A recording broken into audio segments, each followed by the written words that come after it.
It was a peaceful March evening, and experts were watching a very special sunset over the Great Sphinx of Giza in Egypt. Obviously, it was an event that had happened many times before, but this occasion was different. This time the falling light did not just illuminate the great statue, but also revealed something that had gone unnoticed for years. When the evening sun washed over the Sphinx, it shed new light on the mystery of its construction. The date was March 19, and it was special because it was the spring equinox. This is one of the 2 times a year that day and night last an equal length of time because of the Earth's position in relation to the sun. It's an occasion loaded with symbolic significance, and in this case, it seems the ancient Egyptians may have been considering it when they built their Sphinx. Every year the spring equinox recurs on or about March 20, while its opposite, the fall equinox, appears towards the end of September. They stand in contrast to the solstices in June and December, which are the longest day and longest night respectively. All around the world you can find festivals and monuments that are built around these dates. The Egyptians were some of the greatest builders in the ancient world, and the Sphinx is just one example of their lasting influence. They were also responsible for the equally iconic pyramids, including the Great Pyramid of Giza. This mighty monument is 481 feet tall and has stood for over 4,000 years.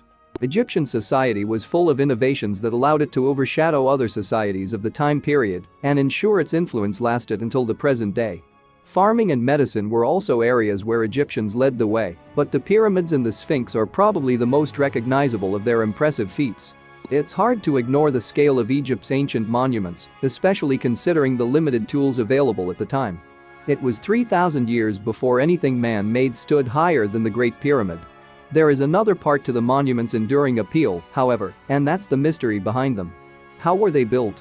Why? It's generally accepted that the pyramids were primarily intended as tombs for kings, but the Sphinx is less easy to explain. What's the significance of a statue with a lion's body but a human's head and pharaoh's headdress? It's massive, unmistakable, and after 4,500 years, we still don't know much more about it than we did when it was dug out of the sand. The plain facts are straightforward enough. The Great Sphinx of Giza is 66 feet tall, 240 feet long and made out of limestone. Traces of pigment suggest it was once painted. It's found at Giza, just feet away from the Great Pyramid and other ancient structures, and it has become one of the most iconic statues in the world. There are other sphinxes, but none are as famous. If you walk the 2 miles between the temples of Karnak and Luxor, you will find yourself in an avenue known as Sphinx Alley. The temples and tombs that line this route are often decorated with Sphinx carvings. Other Sphinx statues have been found wearing the faces of various pharaohs, and it seems likely they were considered spiritual guardians. Sphinx imagery also spread out from Egypt into other parts of the ancient world. It was in Greek mythology that the name Sphinx first came into use, which means we don't actually know what the Egyptians called their statue. In ancient Greece, the Sphinx was a winged creature with a serpent's tail. According to Greek mythology, there was one Sphinx, and she was a monster. She guarded the city of Thebes and wouldn't let anyone pass unless they could solve a riddle. Oedipus was the first man to answer correctly, which led to the Sphinx throwing herself off the city's fortifications in despair. If Oedipus had answered wrongly, then the Sphinx would have devoured him like she did every previous failed challenger. Another creature similar to the Sphinx can be found through South and Southeast Asia. It's generally portrayed as female and tends to sit on its back legs whilst holding a paw in the air.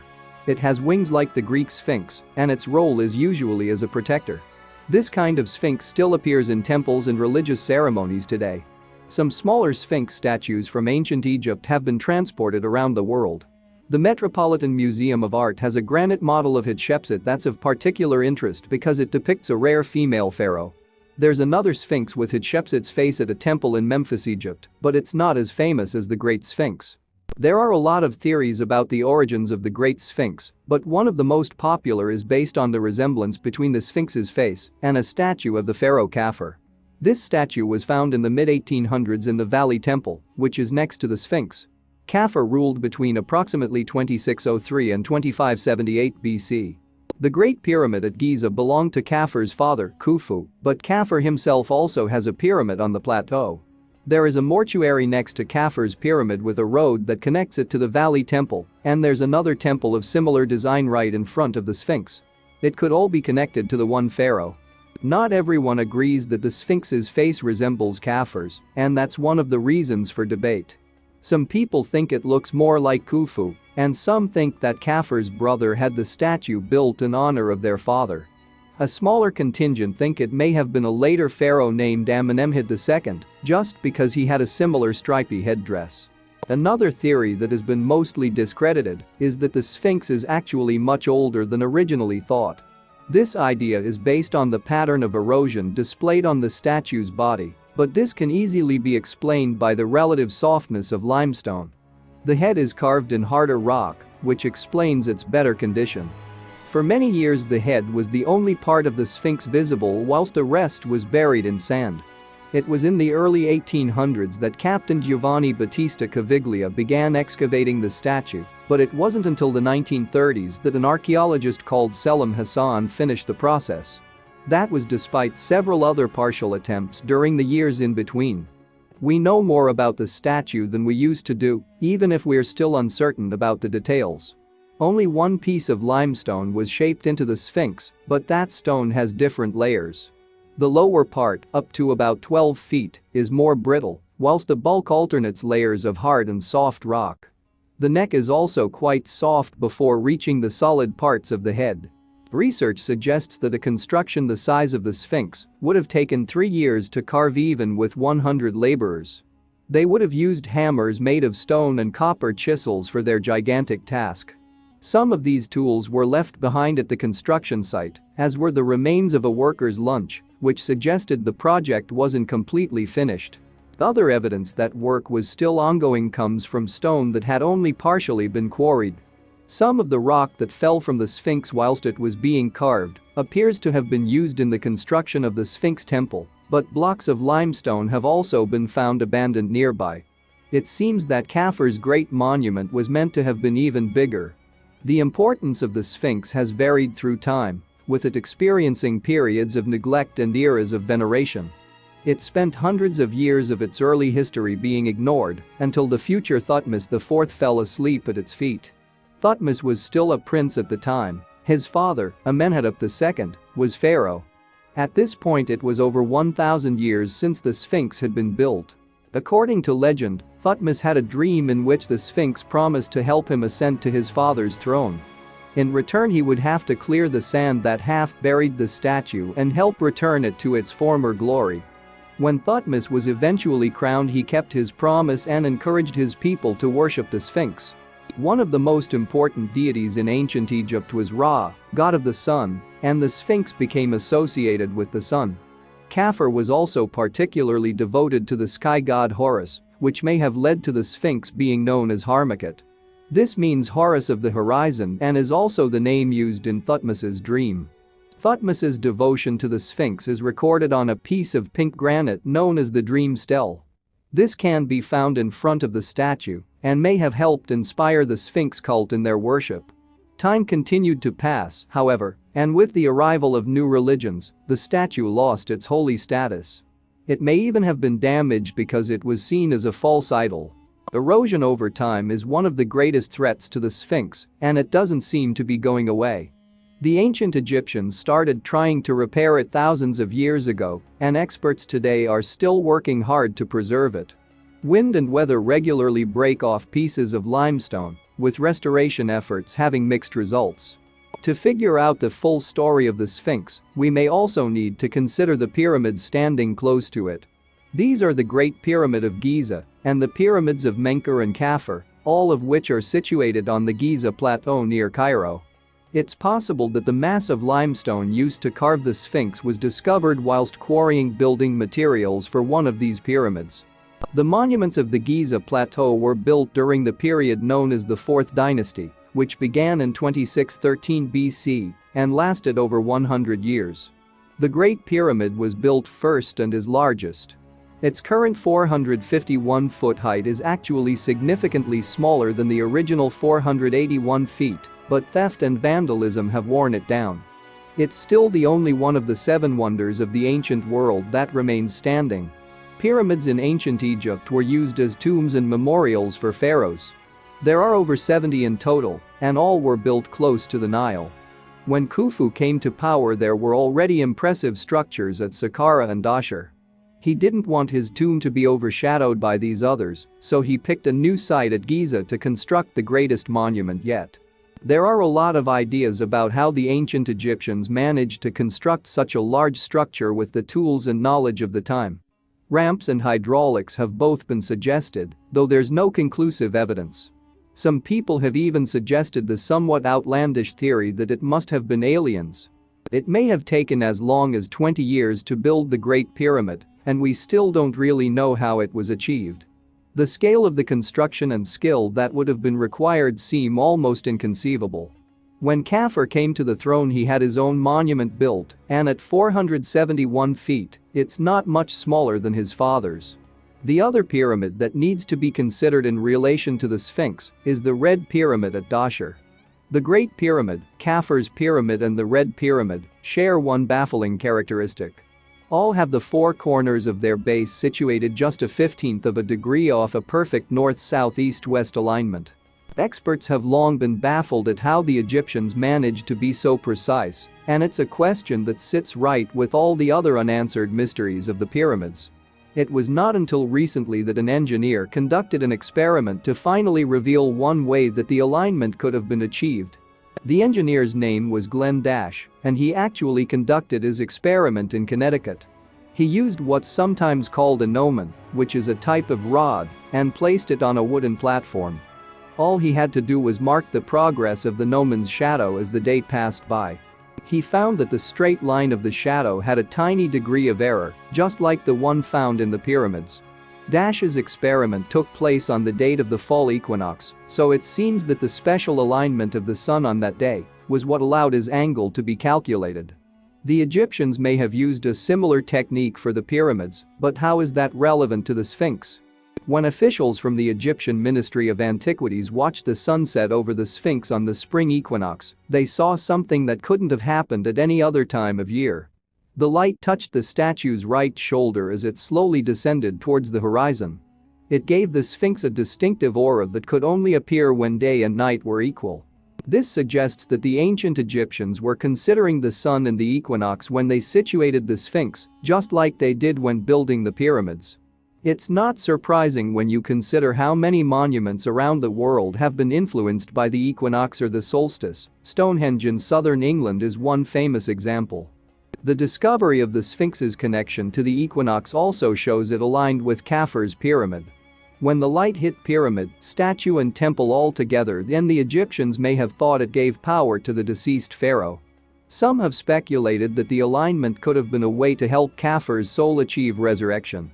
This latest revelation still doesn't entirely answer every question about the Sphinx. We know the Egyptians worshipped the sun, but they didn't leave us any blueprints for their great monuments. We don't know what the architects and engineers were thinking, so we have to make educated guesses. Dash's rod method is just one of several possible ways to align the pyramids and the Sphinx. Researchers have experimented with different techniques that the Egyptians could have used, but the rod is one of the simplest. Without any solid records or evidence, it may be the best theory we can form, but that doesn't prove it's true. What we do know is that the Sphinx is still eroding, and that makes it important to learn as much as we can as soon as possible. Of course, it's practically impossible to know everything that the Egyptians had in mind when they constructed the Sphinx and the pyramids for that matter. But one of the region's more puzzling mysteries has left experts scratching their heads for a good few centuries now. Yes, when French archaeologist Auguste Mariette stumbled across a set of ginormous stones below the dusty desert, he opened the door to a series of rather outlandish theories. It's 1851, and French Egyptologist Auguste Mariette strides up to an imposing tower of boulders, ready to blast them with explosives. When the dust clears from the detonation, though, an extraordinary subterranean labyrinth from more than 3,000 years ago finally reveals itself. And the mysterious stone boxes that Mariette finds within the structure are astonishing even if they present a seemingly unsolvable puzzle. Specifically, Mariette had unearthed an ancient burial ground known as the Serapeum of Saqqara. This landmark lies about 15 miles south of Giza, which plays host to Egypt's best-known pyramid site. And the structure of the underground burial chamber is basically that of a tunnel bored into the rock of a mountain. Positioned off that passageway, meanwhile, are a series of chambers or alcoves. Then, within those chambers, there are the huge stone boxes that make the serapeum truly special. The receptacles are hewn from granite and are truly massive, with the largest among them weighing in at nearly 90 tons. What's more, they boast yet another extraordinary feature: an almost faultless symmetry. All the edges and surfaces of the boxes have been carved in painstaking straight lines, in fact. When Mariette discovered these enigmatic containers, though, sadly all but one of the 25 had been previously looted by grave robbers. And owing to this state of affairs, one question still remained. What had these monumental boxes been used for? It would have taken a great deal of effort to make them, after all, and the Egyptians would hardly have gone to all that trouble without a specific purpose in mind. But what was it? We'll get back to the perplexing items shortly, but first let's find out a little more about Mariette himself. The Egyptologist came into the world in 1821, and he was born in Boulogne-sur-Mer, a French seaside town in the north of the country that overlooks the English Channel. In 1850, however, the French government commissioned Mariette to travel to Egypt in search of the best examples of historic manuscripts from the Arabic, Syriac, Coptic and Ethiopic traditions. Then, once he had found the texts, he needed to purchase them. You see, the French wanted these artifacts for their museum collections, which were already recognized as among the best in the world. Yet while Mariette set out on his first journey to Egypt in 1850, his mission did not meet with success. For one, he simply could not track down the sort of manuscripts that he'd been told to collect. And, in essence, his lack of experience at performing such a task was at the root of his failure. Still, Mariette could not contemplate the shame of returning to France empty-handed. So, the Frenchman now looked around for an alternative prize, some find that could earn him similar respect in his homeland. Ultimately, then, he became friendly with people from some local Bedouin tribes. And as it turns out, those desert Arabs led Mariette to a fantastic discovery that would ensure his name endured throughout the ages. In particular, the Bedouin directed Mariette to a place called Saqqara, which lies to the south of Cairo. This massive site was once the necropolis, or burial ground, for the city and for Memphis, the one-time capital of ancient Egypt. And Saqqara is where many of Egypt's best-known buildings from antiquity stand, with the famous Pyramid of Djoser and its distinctive stepped structure among them. But when Mariette was guided to the site by the friendly Bedouins, he was less than impressed. All he saw at first was a bleak desert landscape punctuated only by sand dunes. In time, though, he did spot the head of one sphinx peeking out above ground. And according to legend, this statue had previously been one of a magnificent array of 600 such sculptures. This spectacular row of sphinxes had then led, it's been said, to the Serapeum of Saqqara. Understandably, Mariette therefore believed that it was worth looking for this ancient structure. And he began his search not far from the Pyramid of Djoser, tracing an envisioned line of statues to what could be the entrance to the Serapeum. It seems, in fact, that Mariette had a fairly clear idea of what he was looking for, and that may all be down to a Greek historian called Strabo. In his 1882 book Le Serapeum de Memphis, you see, the French adventurer quoted Strabo's description of the Serapeum of Saqqara and its surroundings. Strabo wrote, "One finds a temple to Serapis in such a sandy place that the wind heaps up the sand dunes. Beneath these, we saw sphinxes, some half buried, some buried up to the head, from which one can suppose that the way to this temple could not be without danger if one were caught in a sudden wind storm." Then, commenting on Strabo's text, Mariette opined, did it not seem that Strabo had written this sentence to help us rediscover, after over 18 centuries, the famous temple dedicated to Serapis? It was impossible to doubt it. This buried sphinx, the companion of 15 others I had encountered in Alexandria and Cairo, formed with them, according to the evidence, part of the avenue that led to the Memphis Serapeum. Mariette continued, "It did not seem to me possible to leave to others the credit and profit of exploring this temple, whose remains a fortunate chance had allowed me to discover and whose location henceforth would be known. Undoubtedly many precious fragments, many statues and many unknown texts were hidden beneath the sand upon which I stood." But to complete his excavations at the location, Mariette needed a team of workers. Even once he had recruited 30 local men for the task at hand, though, he decided that more than just human labor was needed. You see, after Mariette had identified what he believed was the entrance to the Serapeum, he was met by an impenetrable wall of rock. And, unfortunately, this obstacle could not be removed by hand. Eventually, then, the ingenious Frenchman decided that a good-sized explosion was the answer. That may seem dangerous, and blasting your way into a rare and ancient site would hardly meet the exacting standards of modern archaeology, either. But this was the mid-19th century, and archaeology in Egypt at the time was fraught with competition. So, in 1851, Mariette finally stood at the entrance of the Serapeum of Saqqara. Then, on November 12, he entered the tunnel that had been bored into the mountain, where he came across an incredible treasure trove of ancient bronze tablets, statues and tombs. Frustratingly for Mariette, though, grave robbers had beaten him to these finds, and only one sarcophagus had been left undamaged. Yet there was also an almost intact tomb, one that belonged to Prince Khemwiset. Born in about 1303 BC, Khemwiset had reigned as pharaoh from 1279 BC until his death at the age of about 90 in 1213 BC. And his sarcophagus had actually been found under the pile of rock that the blast had created. Thankfully for Mariette, though, the item had emerged practically unscathed. Inside the coffin, meanwhile, were the mummified remains of Khemwiset, who had been adorned in a spectacular manner. The face of the pharaoh had been covered in a gold mask, for instance, while his body sported opulent jewelry. The tomb contained many lavish grave goods, too. But what of those strange stone boxes? Well, those mysterious objects were of course discovered within the Serapeum of Saqqara, which is separated into two distinct parts. The principal corridor and chambers of the Serapeum are the greater vaults, while a second passage complete with alcoves is known as the lesser vaults. Both areas are hewn from the solid sandstone bedrock. The greater vault's hallway, which runs for well over 1,100 feet, also has an adjoining series of chambers, and it's there that the boxes were found. What's more, it was Khemwiset himself who ordered the building of the lesser vaults.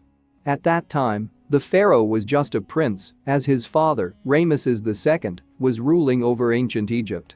Then, some 600 years later, Pharaoh Psamtik I ordered the construction of the greater vaults. And the boxes, complete with removable lids, typically weighed from 60 to 80 tons or more, with each having been hewn from a single slab of granite. The carving is incredibly precise, too, with the lids, which each weigh 30 tons, all fitting virtually perfectly onto the stone below. Since the large sarcophagi that Mariette found were empty, however, it wasn't immediately apparent what they could once have contained. Ultimately, though, a study of Egyptian religious beliefs and practices at the time when the vaults were built has revealed the true purpose of those huge boxes.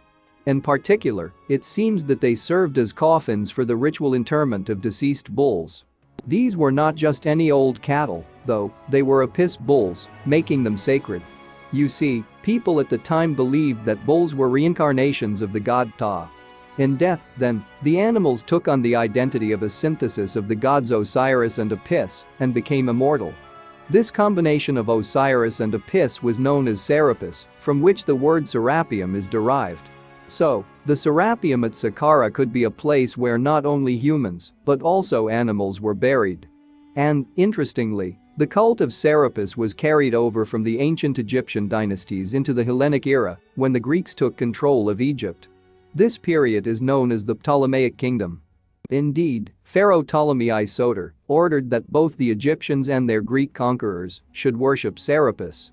This command came in the 3rd century BC, at a time when the ruler was keen to unite the different peoples. And insisting that the two factions both bow to the same god was one way of doing this. Another Serapeum was even built in the Egyptian port city of Alexandria to reinforce the power of this cult. But these bulls that were buried had to have very particular characteristics. To be worshipped as part of the Serapis cult, the animals needed to both be black and white, and to have a particular pattern on their hides. And writing on her website Geigel Research, French explorer Antoine Geigel gives a detailed account of what exactly made an Apis bull. Geigel explains, the bull had to be black and white with a white belly. It also had to have a white triangular mark on its forehead, an eagle with spread wings on its back, a crescent moon on its side, a scarab-shaped mark under its tongue, and a tail with long hairs parted in two. So, it was a bull that was predestined for the role. Only a single sacred bull was worshipped at any one time, though. During that period, priests would also study the animal's behavior in a bid to determine the will of the gods. Then, after an Apis bull died, it would be ceremonially mummified and taken from its home in the city of Memphis to Saqqara to be entombed. And we shouldn't underestimate the importance of these sacred bulls to the Egyptians. When one of them died, there was an obligatory country-wide day of mourning. After that, the hunt for a replacement bull with just the right physical attributes would begin. Priests would be dispatched around the entire country, in fact, in the search for a bull with the correct markings. The ancient Egyptians believed, moreover, that a true Apis bull had to be born from a cow that would be unable to produce any more calves. In time, though, a bolt of lightning would strike the mother to produce a sacred child. And after this revered animal was discovered, it would be carried along the Nile to Memphis resplendent in a golden shelter. But what happened to Mariette after his discovery of the Serapeum of Saqqara? Well, that monumental find marked a decisive turn in his fortunes. The Egyptians created a job especially for him, in fact, making the Frenchman the official conservator of Egyptian monuments. And from then on, Mariette enjoyed a highly successful career as a leading Egyptologist until his death in 1881. He also managed to unearth many more buildings and artifacts from the ancient era of the pharaohs. But not everyone believes that those giant granite boxes were once sarcophagi for the sacred Apis bulls. And one of those who has doubts is Gigel herself. She has visited the tombs, and there are aspects of both these in the stone boxes that she finds puzzling. For one thing, Gigel thought that the size of the boxes was strange, as they were all much larger than needed to house mummified bulls.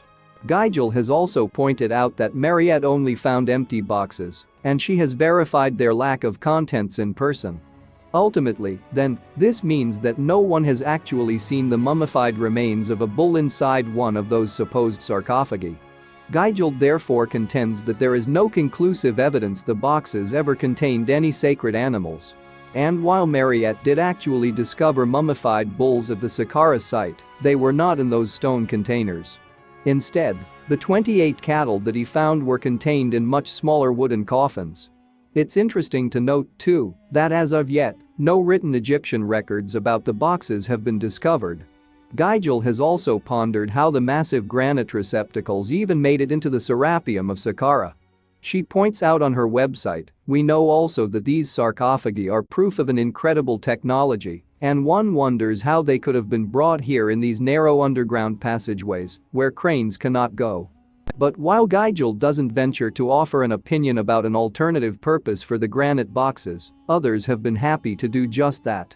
And in January 2018, the British newspaper The Daily Express reported one particularly bizarre theory. It said, that as the coffins are so precisely made, they could not have been fashioned by human hand. Instead, it's claimed, beings from another planet must have left the boxes on Earth for reasons unknown. Yet another off-the-wall explanation has come by way of the website Ancient Origins. In his 2018 article for the site, Konstantin Borisov not only states that the boxes were much bigger than necessary for bulls, but he also asks why no mummified animals had actually been discovered inside. Both of these points are ones that Gigel has also made, of course. But Borisov has gone even further, speculating that the boxes may actually have been giant electrical batteries. So, were these huge stone boxes deposited on Earth by aliens? Were they actually ancient prototypical batteries? Or were they indeed sarcophagi used by the ancient Egyptians to entomb their sacred bulls? It seems most likely that the Taurine explanation is the correct one. But it's undeniable that an air of mystery still surrounds these monumental granite artifacts. Thanks for watching, and don't forget to like and subscribe.